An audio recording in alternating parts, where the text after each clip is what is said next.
And we are back. Welcome into the Take the North podcast, along with Dan Wiederer of the Chicago Tribune and frequent contributor to The Score. I am Mark Grote of Chicago Sports Radio, 670 The Score. Dan and I cover the Bears for a living, so we talk about the Bears. And it was a big day in Lake Forest at Bears headquarters. Haugh was the place for the Bears joint practice between the Bears and the Miami Dolphins. I was in studio talking about the Chicago Bears, but Dan Wiederer was out there. Set the scene for us. What did you see in that joint practice here, Dan, as we get cooking?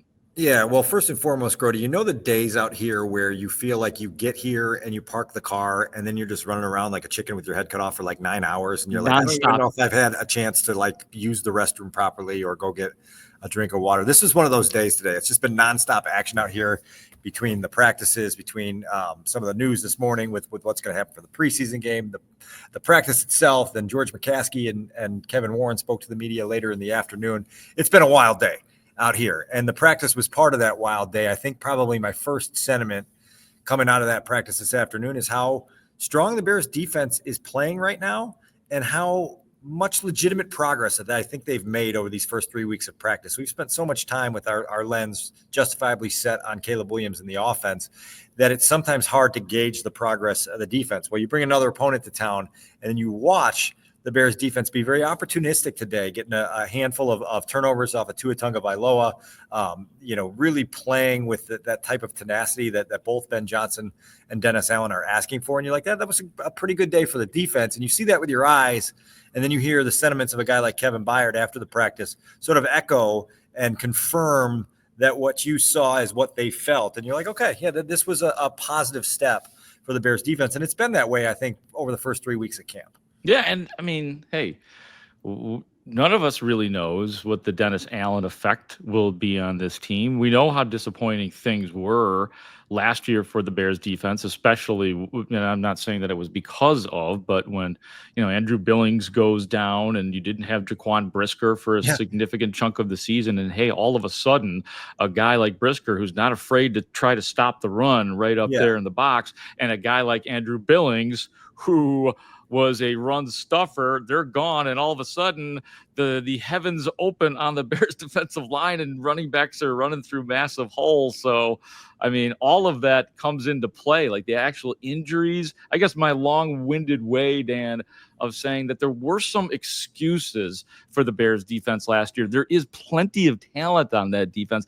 And just like with the offense, what I've been saying about Ben Johnson, that the offense has its best chance to develop a young quarterback than they've had in the modern era, Dennis Allen gives the Bears defense a best chance from a scheming standpoint since our guy Vic Fangio, I would argue. Schematic. We got a new word here on Take the North. It's this S word. Schematic. But you mentioned Brisker in what you were talking about there, and like the Bears coaches have made it very clear that they want to practice a certain way, and that's with like some energy, some ferocity, some competitive tenacity. Jaquan Brisker's not a guy who needs to be reminded how to do that. And then you put him on a field like today where you bring another opponent to town and he's going to be a tone setter out there. And you watch him fly around and you're like, man, he's a very, very fun piece to this defense. You just want it to be for more than 7 games, right? Like you want him to be out there for 15, 16 games this season and to be able to set that tone every single week. And so that's going to be fascinating to see how that all comes together. Kyler Gordon not out there today. We have not gotten an update yet on what exactly happened to him the other day in practice that's kept him out. And so you're without Gordon and Jalen Johnson, and you're still setting the tone defensively with the guys you got out there. And you say, well, that's pretty promising for the Bears if they can be doing that on a day like today. By the way, Trey Edmunds ended the practice today for the first unit defense with an interception in the red zone of the Dolphins where he he had it and then he lost it and then he had it and then he lost it. It was like 7 juggles before he finally caught it and went crazy. And Kevin Byard said, I think he was just trying to get a little dramatic with that, but that was a good way to end practice. And it was just another little bit of punctuation on a day where I felt like the Bears defense was really up to the challenge today. The offense probably predictably, clunky again, and never really finding that consistent connection and that click that you and I have both been waiting for through 3 weeks. And so is what it is at this point on that side of the ball. I want to zero in on the offense more here in a second, but I do want to take a second to say that, hey, we're always, asking who's having a good camp. Well, guess what? And you just clinched it for me. Trey Edmunds is having a very good camp. He had that interception on the first play this year from Caleb Williams. I know it was definitely dissected differently than Tremaine Edmunds, the hero, or I should say, Tremaine Edmunds with that particular play. He's also been really good in coverage, like watching him and Colston Loveland at times, or maybe this was more in the Sunday practice, that he was just making plays that day. Yeah, no question about it. And so you hope that they can find the right combination with the linebackers that they're looking for, and use those guys in the spots that Dennis Allen feels most comfortable with, and that helps the unit of 11 as a whole. By the way, another little note on the defense. We were joking at practice the other day that maybe there'd be a Tyreek Hill, Tyreek Stevenson skirmish today. You just expect that to happen. Tyreek Hill did not practice for the Dolphins today. He was out there, but he did not practice. There were a couple skirmishes today, and it was made very clear before practice by Ben Johnson that fighting would not be allowed and that there'd be a punishment. And I think we sort of learned after practice that the punishment would be that if you got in a fight today in the crossover practice, you would be subject to playing the entire game on Sunday against the Dolphins, a preseason punishment. Like, you don't get the day off. You're going to have to play the whole game. That's so in the red zone period, things got really chippy at the end of practice. And it was actually Kevin Byard who got into the first little bit of a fracas there. He had one of the Dolphins receivers by the face mask, and they were jawing back and forth. And he said, look, I didn't throw any punches, but I just told him he was a little boy. And they went back and forth. Well, that triggered Tyreek Stevenson, who came racing in, and then things flared up. And you know, Tyreek Stevenson's got a button. And when that button gets pushed, it's hard to unpush it. And it kind of escalated a little bit where you're like, oh, man, somebody get him the hell out of there, because this is not going to end well. And it just kept escalating to the point where I know Tyreek came out for the next couple snaps. I don't know if he crossed the line enough for Ben to say, hey, get your pads ready for Sunday, because we made a rule, and this is going to be a test of a head coach here who apparently vocalized the consequence before the practice, and we'll see if he follows through on it. But that was a little dust up toward the end of practice that was at least taking it was noteworthy. Earlier in the practice, there was a little dust up on the sideline, and it turned out to be two Dolphins players fighting each other. It was like, wait, who's in there for the Bears? Who is it? And then you're like, there's not a blue jersey over there. That's just all Dolphins over there. And so, that's not how it's supposed to work in these joint practices. That's where Mike McDaniel's like, no, guys. Not sure what happened there, but yeah, that was a bit of entertaining sidebar there for a minute. The Stevenson Byard thing. Like, I am, for one of them, I'm kind of happy for. Like, the Byard's in this is his 10th year, or is it his 11th year? It's either 10th or 11th. It's up there. Him and Grady are both in double digits. I know that. Double digits. Yeah, I think it might be his 10th, but Byard, double-digit years, and he's out there scrapping it up. I love that. So that he's not one of these vets in the league that's just kind of playing it out, playing for the money and being laid back. And we know that about him anyway. And then, as you said, it's the converse with Tyreek Stevenson. It's like, no, you can't fight. We're like 3 days removed from Tyreek being at the podium and saying, look, like, they keep talking to me about my personality, and there's sometimes to let it explode, and sometimes to tone it down, and sometimes to just find the healthy center. And it's like, man, find the healthy center. Get out of there. And I don't know, man. Like, it's going to be something that they're going to have to be on watch on for a long time. Right. And it sounds like in this case, he was protecting a teammate, that he certainly wasn't the instigator, and good teammates protect their teammates. It's just like, well, maybe somebody else for now. For now. Right. Let somebody else do some swinging. Right. Like, build some equity, get that savings account filled up a little bit, fill a bucket or two. And then maybe you could start to show that emotion. Agreed. A pick six. Okay. Let's talk about Caleb Williams, what you saw from him on this day in the joint practice against the Miami Dolphins. Yeah, Big Z and I kind of split up fields today so we could see everything. And so I had the privilege of watching the Bears offense, and it was similar to what we've seen for a lot of camp, where it's just like every moment where you're like, that's a nice flash. It's accompanied by like two or three where you're like, God, this is too clunky for what it needs to be right now. First snap of 11 on 11 today, Caleb throws an interception, and it was like a bad interception. It was to Cole Kmet. He's coming across in Caleb's vision, he's coming from right to left. And this pass is like 7 feet from where Cole Kmet was running the route. And it's an easy interception. I don't have my Dolphins roster in front of me right now, but it was just one of those ugly throws where you're like, where was it intended? And number 20 of the Dolphins, I think it's Jordan Brooks, and takes it the other way. And you're like, that's ugly.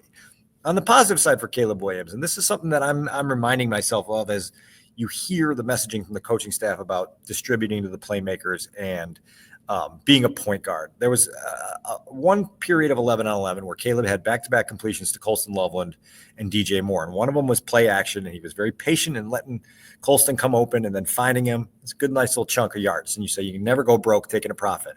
Next play is a very easy, quick hitter. Quarterback catch a snap, swing it outside of DJ, let him do the work. And DJ uses a block at his own sort of run after catch explosion and gets a gain out of it. And those plays, to me, I think deserve positive reinforcement because they tell the quarterback, look, like you don't have to be, a made for social media highlight reel. Sometimes you just have to get the ball where it needs to go in the design of the play. And we're going to get 12 yards. We're going to get 8 yards. The offense is going to get in the scoring range and we'll keep going from there. And so I'd be interested to know if the coaching staff felt that was as positive as a sequence as I thought it was during that stretch. But there's just a lot where it doesn't look clean and it doesn't look synced up right now, Grote. And again, we're finishing week 3 here, a training camp. And so, we're crossing over to that bridge. You play that first preseason game on Sunday, which obviously Caleb's not going to play in. We got that news on Friday morning. Yeah. You got to start making progress to where we're not talking about this at the end of week 4. Like the next 3 weeks on the lead up to the starting gate, like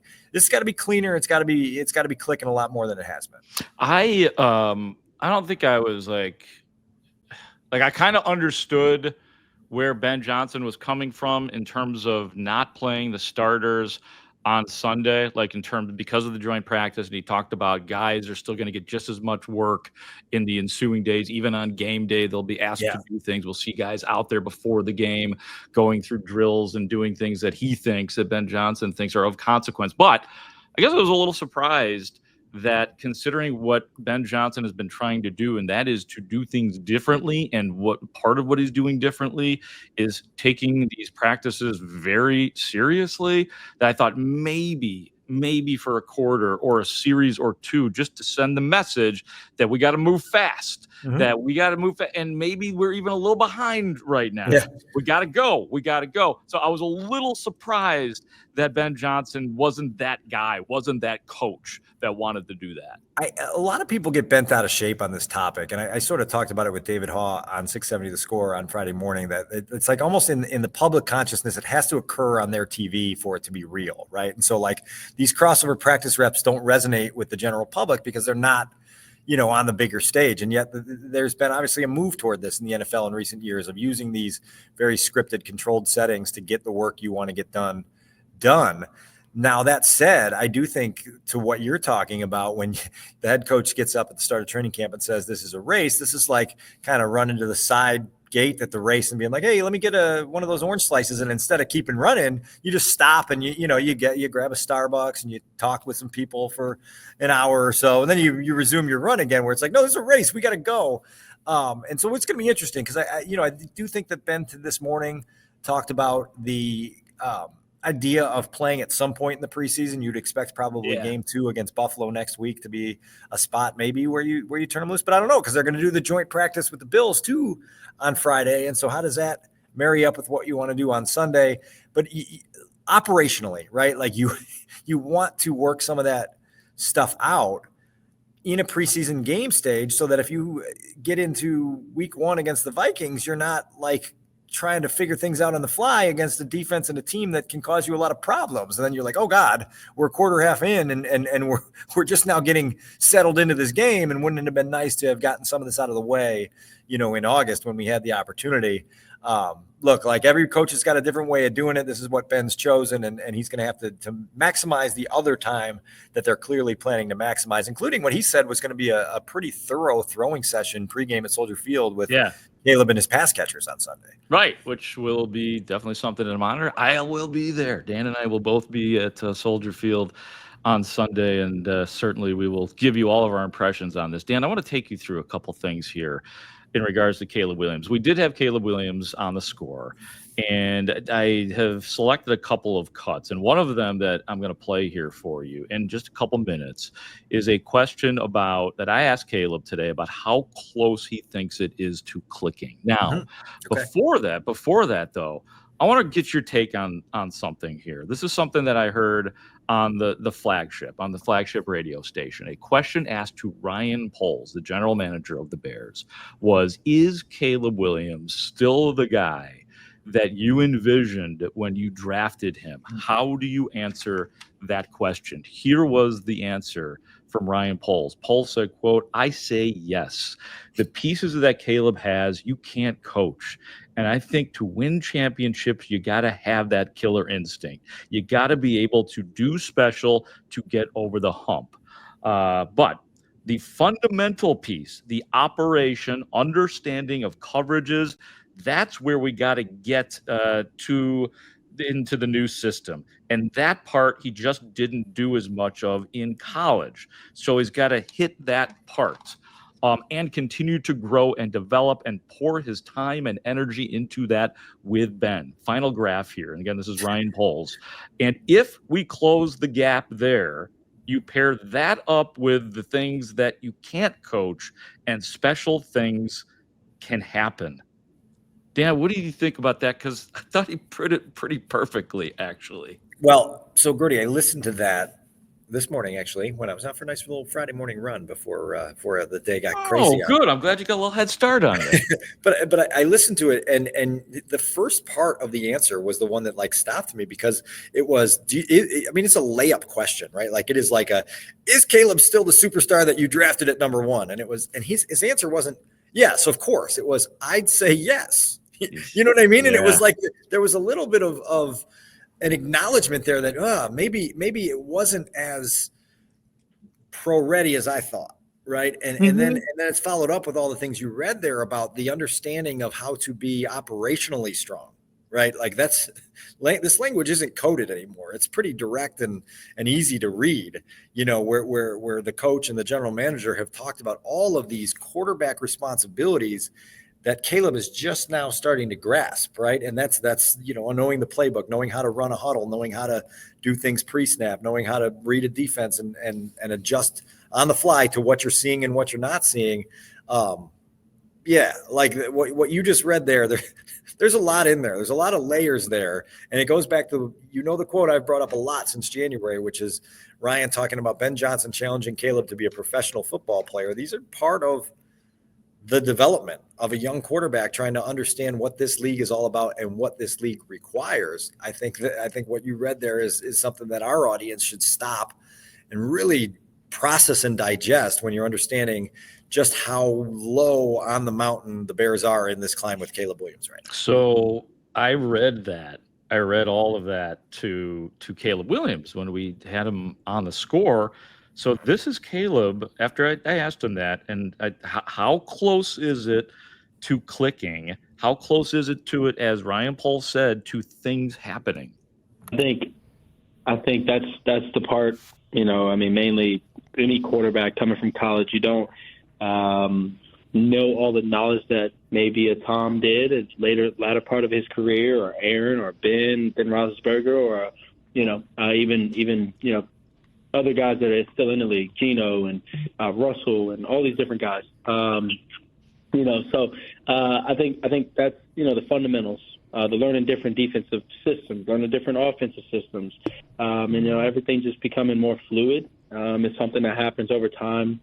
And it's not something that happens just in year one or year two or anything like that. So that's the process we're at now. We're working towards it. I'm working towards it, putting in the time, effort with, myself. And then also with the coaches and things like that, just making sure that I can help lead this team and put us in the best position in the game to be able to go out there, score as many points as possible, and win as many games as possible. Yeah, and he takes that college part seriously and rattled off a bunch of quarterbacks. I think I think that in general, he did not turn out to be plug and play. You know what I mean? Like that's the bottom line. That maybe he just needs a little bit of polish to get there, and that's something that maybe a lot of people didn't really accept or want to accept or didn't think we would necessarily have to accept. Well, and then when you read between the lines of everything that's been said since last year, they didn't hit this head on in 2024. And so now you're having to make up ground that should have been made up in 2024. Right. I had asked Caleb in my sit down with him a week ago, kind of this shooting ladders approach where it's like, you want to climb the ladders and chutes and ladders and you don't want to hit the chutes. And I feel like Bears fans to some extent have been put down another chute where you're like, man, we're going back to this level of quarterbacking again, where we've got to cross all over these elementary bridges of playing the position before we get to unlock the fun parts of what having a good quarterback is all about. Right. And I think there's going to be a frustration and an impatience with that of being like, wow, like I cannot believe we're back to this stage with our quarterback in a way where, I know Matt Spiegel has talked about it on The Score. Like, is this fan base ready for how pronounced the bumps in the road are going to be? And are they going to lose their minds in ways that aren't going to allow them to kind of afford the patience that's required here? Caleb's going to need to have that patience himself, even though he's kind of impatient to get there. I laughed a little bit in that answer also because Caleb has this he's really good to talk to, and you experienced that today on the air, but he'll meander a little bit. He'll go on a detour in his answer, which is similar to some of the ways he handles the quarterback position, where it's like, we're talking about Tom and Aaron and Ben and Gino and Kirk and maybe Jared and maybe Joe. Good list. Heck of a list, man. And you're like, just stay on the main road here. You're getting too far off the main road. And I just marry that up with some of the quarterbacking stuff where it's like, just stay on the freaking main road here and understand what today's chores and responsibilities are and master those before you take this little side road, and so like I think there is a lot here, and I think you and I probably are prepared to have this experience be a little jarring through the early parts of 2025, because everything that we've watched through the spring and summer has conditioned us to be a little bit wary of where this is going to go in the early parts of the season. Right. And, the verbiage taking a step backwards has been used. And so if you can accept that, I'm looking forward to the stepping forward part for sure. I mean, I think that's neat. But I mean, if we are to believe them, then it's like, okay, this is part of the process, dare I say, about that. And marrying this up with our last episode, this is where Ben's patience level is going to be really fascinating, because you do have another quarterback who's going to start on Sunday against the Dolphins at Soldier Field, and Tyson Bagent, who seems to be checking a lot of the boxes that his head coach and general manager and his assistant coaches want him to check in terms of being really, really sharp with some of this other stuff. And so Tyson had a good camp. Tyson Bagent's got a chance on Sunday to create a whole new conversation next week. Obviously, it's going to get outlandish if it goes in the direction that sometimes it does. Right. But it does allow you to see another quarterback 1 year ahead, but with obviously a different path to get here. Very different coming from Shepherd versus USC with the Heisman Trophy. Tyson Bagent's going to show what quarterback development is kind of looking like, and then you're going to contrast that with where Caleb's at, and you're going to try to figure out how the Bears can reconcile all of that as they go forward, trying to ultimately put together a football team that can win at a reasonable level in 2025 and beyond. The other part about Caleb Williams, obviously, we all have opinions on Caleb Williams. Dan and I sprinkling in our opinions on Caleb Williams, and everybody's talking. It is the life of an NFL quarterback. Moreover, it is the life of being the Chicago Bears quarterback. It is the life of being a number one overall pick. The scrutiny is heavy. I asked Caleb Williams about it. Is it fair? When you read things and see things, are you shaking your head? Are there a lot of things that are wrong in your opinion? So here's how Caleb was, and I did use the word I said, even, I'm out there. I said, I've been critical. Like, what do we get right? What do we get wrong? Here's Caleb Williams on the scrutiny. Fair isn't my job to judge. But I wouldn't say that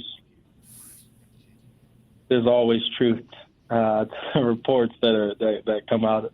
Typically, to be honest with you, that come out. We're in practice. We're in training camp. We didn't maybe score as many points or anything like that last year, or win as many games. But some of these reports that come out, yes, they are a little false, especially after a year that I had last year. And so, it's all right. It's everybody's job, and everybody has a job to do. And my job is to go win games. Your job may to be, report and critic, good, bad, or indifferent. And, there's no judge for either side. Life in the big city, right? That's what your general manager always says. It's going to happen in market number 3, right, Caleb? Absolutely. Yeah. And Ryan Poles has definitely said that before. It's part of the gig, and this quarterback is equipped to handle it, as we found out with Netgate, that he literally kind of laughed it off. I'll just say this real quick, Dan, because I'm anxious to hear what you have to say about this. He talked about, these stories, they don't always have truth. I think part of that is that they just don't always have nuance. You know what I mean? They don't have the particulars, maybe if you want to call it a disclaimer, or you have to add certain nuances in, and I think that's missing often in people's reports that are not seeing it for themselves. Well, I mean, so sometimes this comes down to how you define report, and is a report a tweet from somebody that's sitting in the stands? Is a report right? A story that is on the radio or in a newspaper? Is a report, what is a report nowadays? And is a report a viral clip of some talking head that has a national show and is trying to get some engagement by having some extreme take about practices that they haven't been at? I don't know what any of this is. It's a Wild West, as I said the other day. The landscape is cluttered. It's chaotic. I said to my wife yesterday, I said, you go on X and it's like you are living inside of a cuckoo clock that's not even right twice a day. It is a literal cuckoo clock in there. And so you're like, I don't even know how to handle this anymore. It's so off the rails, And so now you've got a kid in his young 20s engaged on social media. Clearly he sees and hears these things. He hasn't shied away from these guys that sees it all and then says, I don't pay attention. Exactly. He sees it all. But then how do you decipher between the people that are, doing this with a fair and objective microscope on the proceedings? And how do you deal with all the noise that's everywhere? It's hard. It's almost impossible to decipher what is what from what is what not, Mm-hmm. Cuckoo. That's where we're at here, brother. And I don't know personally how to get out of it. I would hate to be in his shoes of trying to figure out what everybody's saying about me and what's right and what's not. The last thing I'd say on this topic is that if you play quarterback successfully in Chicago, this narrative will change quickly. If you go out, you put together some performances and some signature moments, and you win some football games, and the Bears are in December fighting for a playoff berth, conversation is going to be a lot of love, fun to be a part of, right? Oh man, yeah. I mean, again, we haven't done a podcast in a while, Dan, where we mentioned 2018. So there it is. Dan and I. What was that? Cold Tub Time Machine. We're back. Yes. We're back. 2018. Yes, Dan and I. Just so it's good for our system. Trust me, Dan and I are. I think that was your favorite year on the beat. It's not even a close second to that. I don't even know what would be a close second to that. Honestly, their other playoff berth was during a pandemic when they lost a bunch of games in a row and then backdoored their way into the playoffs. And so, man. What else would maybe 13 where they played to the final minute of the regular season with a chance to win the division, and then we all know what happened. Rodgers happened, and that didn't end well. But that season had meaning from start to finish, right? You're there in the final minute. You're like, they're 1 4th down stop away from winning the division. Oh wait, there's another 4th down and another 4th down. Oh god, So that's probably second, but not even a close second, because 18 was the magic sauce there. Yeah, no doubt about it. So we love positive. It looks like a couple other things here. The big dogs were in the house, including Kevin Warren. Dan, it looks like full speed ahead for Arlington Heights. We talking about shovels in the ground. What did you glean from the conversation with Kevin Warren? Yeah, so Kevin Warren and George McCaskey each met with reporters here today for what was probably a total of about 30 minutes in the middle of the afternoon, Grote. And obviously the stadium project is on the front burner for Kevin Warren. Arlington Heights remains the central focus for the Bears as they try to get this thing moving in the right direction. But they're going to need some governmental support here, and they're going to need some help from the state legislature to get a bill passed that gives them better tax relief on that property in Arlington Heights. There's a mega projects bill that they thought was going to get some support during the spring session. It never even came up for a vote in the spring. And then when they get back in the fall, they're going to have to get this bill to move in the right direction. Kevin Warren essentially said, without this bill, we can't progress forward. And so it's a bill that, again, the Bears are framing as a jobs bill that will help create construction jobs and permanent jobs and help the economy in Chicago and the state and the nearby municipalities. But you're going to have to get people to believe in that to get the necessary support that you need to get the financials of this whole project to work properly. And so until that state legislature is back in session and until there's some momentum there, I think all this talk is just chatter. One of the things that, if you read what Kevin Warren said today, he's used the phrase shovels in the ground, and he's also used the phrase move some dirt around. And today it was essentially, if all goes well, we think we can move some dirt by the end of this year and then formally break ground in 2026. And so now we've got a moving target again, a timeline that's moving again on when this project might get some forward motion to it. Look, like we're more than 4 years removed from when they entered in on that purchase agreement on the land in Arlington Heights. It's a long time to still be at this stage of the project. And while they can kind of vocalize momentum, until that momentum is backed by government entities, I don't know that there's a lot here other than that they have clearly sort of put Chicago and the downtown project firmly in their rearview mirror and are firmly focused on what they can get done in Arlington Heights. Yeah, with the language, with the shovels and the dirt and all that, it reminds me of the Jalen Johnson report. He might just be ready for opening day. It's like, maybe. Wait, what? Yep. Wait a minute. Maybe we can break ground on Jalen Johnson by week 5. You mentioned that George McCaskey was there as well, and I know he had a little bit of news as well for you guys in terms of, we lost Virginia Hallis, so her seat had to be replaced out there with another McCaskey. Dan? Edward L. McCaskey is now the new member to the Chicago Bears board of directors. He takes over the seat that was vacated when Virginia McCaskey passed away this winter. He is George McCaskey's quote unquote favorite nephew. Those were George's words. And he's the son of Patrick McCaskey, who as the board secretary, and he's around a lot. Oh yeah. At Hall. And so another McCaskey to the board.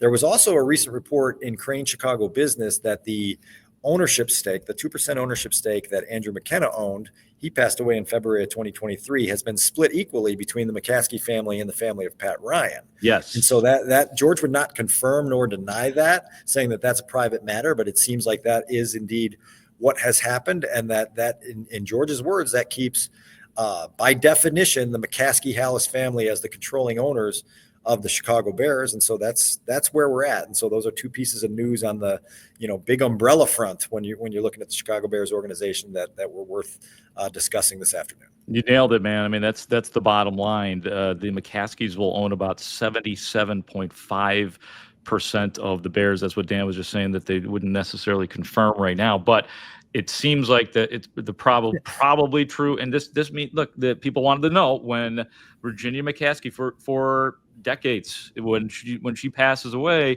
are the Bears going to sell? Like these it doesn't sound like that in terms of it will stay in the McCaskey family. Isn't that kind of the bottom line to all this? It is. And George has the well-rehearsed talking point down that, they are either going to own the Bears until the second coming or for another 100 years, and whichever one is okay with him, right? Yes. Yeah. So that was re-echoed again today and said by George McCaskey. The two leaders of the Bears, George McCaskey and Kevin Warren, today also talked about the contract extension given to Ryan Poles. Obviously became public a little bit before training camp began last month. And I'll just say this, like they vocalized their support for Ryan Poles with as many superlatives and adjectives, almost as many as the Bears have had wins under Ryan in the 3 years. They've got a lot of reasons to back Ryan. And now at some point it's got to be accompanied by on-field success. And they believe that the union between Ryan and Ben will lead them in that direction.